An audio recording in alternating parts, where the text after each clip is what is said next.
ये कहानी है 2018 की। शिवानी, जिसने अभी अपनी फर्स्ट ईयर की एग्जाम दी है और वो नोएडा में अपने परिवार के साथ रहती है। शिवानी की नानी का घर नोएडा के पास ही एक गांव में था। शिवानी की छुट्टियां चल रही थी और उसे अपने नानी के घर गए हुए 5 साल हो चुके थे। इसीलिए उसने छुट्टियों में अपनी मम्मी के साथ अपनी नानी के गांव जाने का प्लान बनाया। शिवानी और उसकी मम्मी बहुत खुश थे गांव आके। वैसे तो शिवानी जब बचपन में लगातार अपनी नानी के यहाँ जाया करती थी तो उसने वहाँ काफी सारे फ्रेंड्स बना लिए थे, पर बाद में बड़े होने के बाद उसका नानी के घर जाना बंद हो गया और उसके दोस्तों से मिलना भी।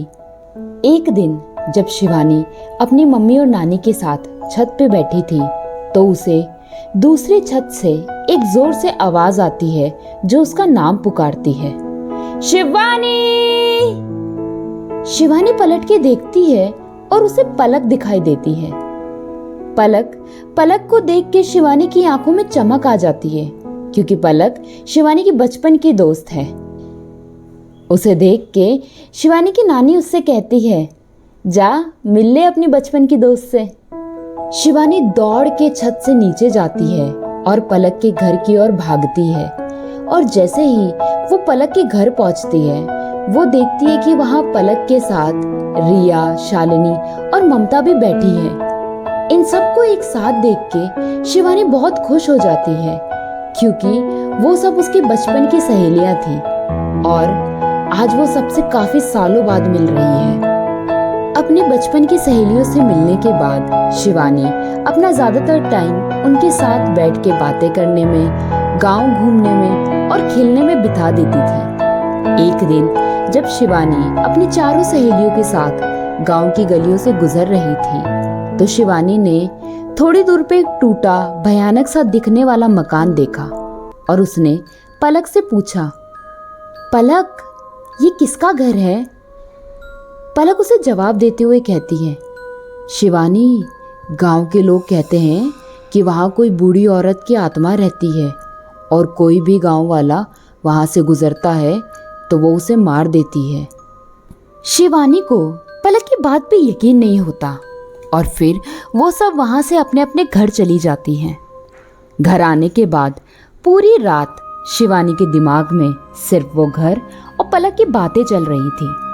इसीलिए जब अगले दिन शिवानी पलक, शालिनी, ममता और रिया से मिली तो उसने उन सब से पूछा कि क्या उन्होंने उस बूढ़ी औरत की बुरी आत्मा को देखा है या फिर ऐसे ही किसी की झूठ फैलाई हुई बातों पे यकीन कर लिया है। शिवानी की बात सुन के पलक और बाकी सब भी सोचने लग जाते हैं कि उन्होंने तो केवल ये सब कहानियां गांव वालों से सुनी है, पर सच क्या है ये ना उन्हें पता है और शायद ना ही गांव वालों को। तो शिवानी पलक और बाकी सहेलियों से कहती है, मुझे लगता है ये सब मनगढ़ंत कहानियां हैं जो गांव वालों ने ऐसे ही बना दी है। मुझे तो लगता है हम सबको एक बार उस घर में जाना चाहिए और देखना चाहिए कि सच क्या है। वैसे मुझे तो इन भूत वूत की चीज़ों से डर नहीं लगता, अगर तुम लोगों को लगता है तो। इतने में ही पलक भी कहती है, मुझे भी डर नहीं लगता। और पलक के पीछे शालिनी, ममता ये सब भी कहती है कि हमें भी डर नहीं लगता। कहीं ना कहीं पलक और बाकी सहेलियां उस घर में जाने के आइडिया से डर ज़रूर जाती है, पर उन्हें शिवानी की बात भी सही लगती है कि एक बार उन्हें वहां जाके देख के आना चाहिए। इसीलिए शिवानी, पलक और बाकी सारी सहेलियां मिलके एक प्लान बनाती हैं कि आज रात सबके सोने के बाद वो पांचों उस घर में जाएंगे।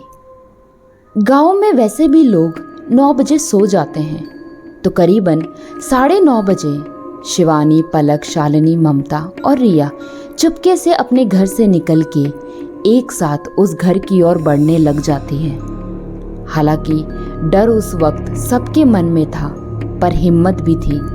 शिवानी और उसकी सहेलियां उस घर के दरवाजे के पास पहुंचती है और धीरे से दरवाज़ा खोलती हैं और अंदर जाती हैं।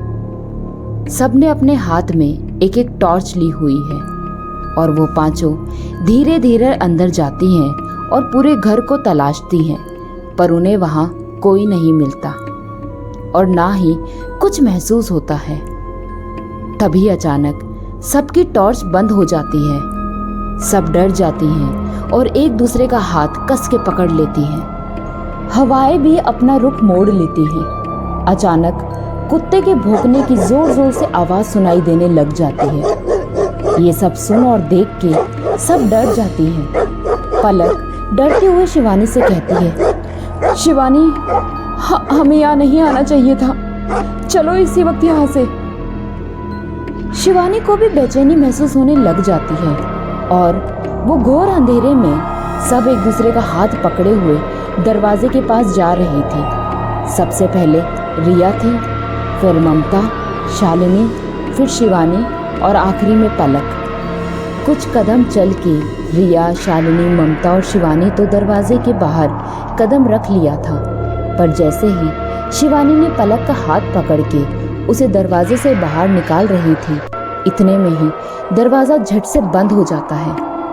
ये देख के शिवानी और पलक जोर जोर से चीखने लग जाती है। शिवानी ने अभी भी पलक का हाथ कस के पकड़ा हुआ था, पर ऐसा लग रहा था जैसे कोई पलक का हाथ शिवानी से छुड़वाने की कोशिश कर रहा है।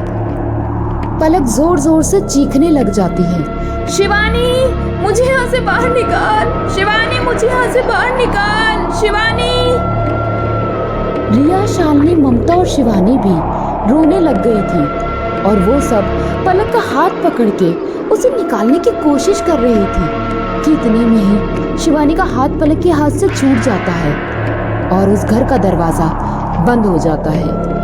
अंदर से अभी भी पलक के चीखने की आवाज़ें आ रही थी और यहाँ ये चारों दरवाज़ा तोड़ने की कोशिश कर रही थी, पर कोई फायदा नहीं निकला। उस वक्त एक आदमी वहीं से गुजर रहा था जिसने उन लड़कियों की चीखने और रोने की आवाज़ सुनी। वो आदमी दौड़ के उनके पास आता है और पूछता है, क्या हुआ?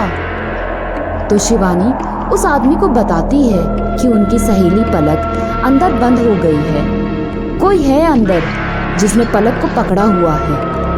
ये सुन के वो आदमी समझ जाता है कि किसने पलक के साथ ये सब किया होगा। वो आदमी बाकी लड़कियों की जान बचाने के लिए उन्हें वापस गांव ले आता है और उन्हें बताता है, बच्चों, गांव वालों ने जो उस बुरी औरत की आत्मा के बारे में बातें करी हैं, वो कोई झूठ नहीं है, ना ही कोई मजाक है, वो सच है। और अब ना जाने उसने पलक के साथ क्या किया होगा।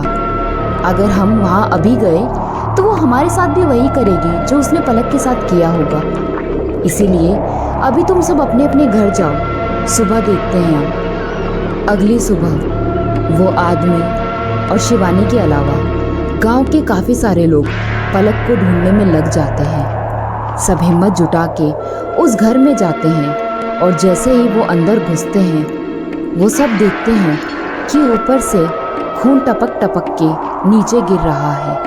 जब सब एक साथ ऊपर की ओर देखते हैं तो उन्हें पता चलता है कि मरी हुई पलक का शरीर ऊपर पंखे पे लटकाया हुआ है और उसके शरीर से खून बह रहा है। ये दृश्य देख के सब चौंक जाते हैं, सबके शरीर कांपने लग जाते हैं और सब तुरंत वहाँ से निकल जाते हैं। और तो और गांव वाले तुरंत एक पंडित को बुला के उस घर के दरवाजे पे रक्षा कवच बांध के एक बड़ा सा ताला लगा देते हैं ताकि कोई भी गलती से उस घर में ना जा पाए और किसी के साथ वो ना हो जो पलक के साथ हुआ। शिवानी को कहीं ना कहीं ये लग रहा था कि ये सब उसकी वजह से हुआ। अगर वो सबको चलने के लिए फोर्स नहीं करती तो शायद आज पलक जिंदा होती। उस हादसे के बाद शिवानी की मम्मी शिवानी को नोएडा वापस लेके आ जाती है और शिवानी की तबीयत काफ़ी दिनों तक खराब रहती है।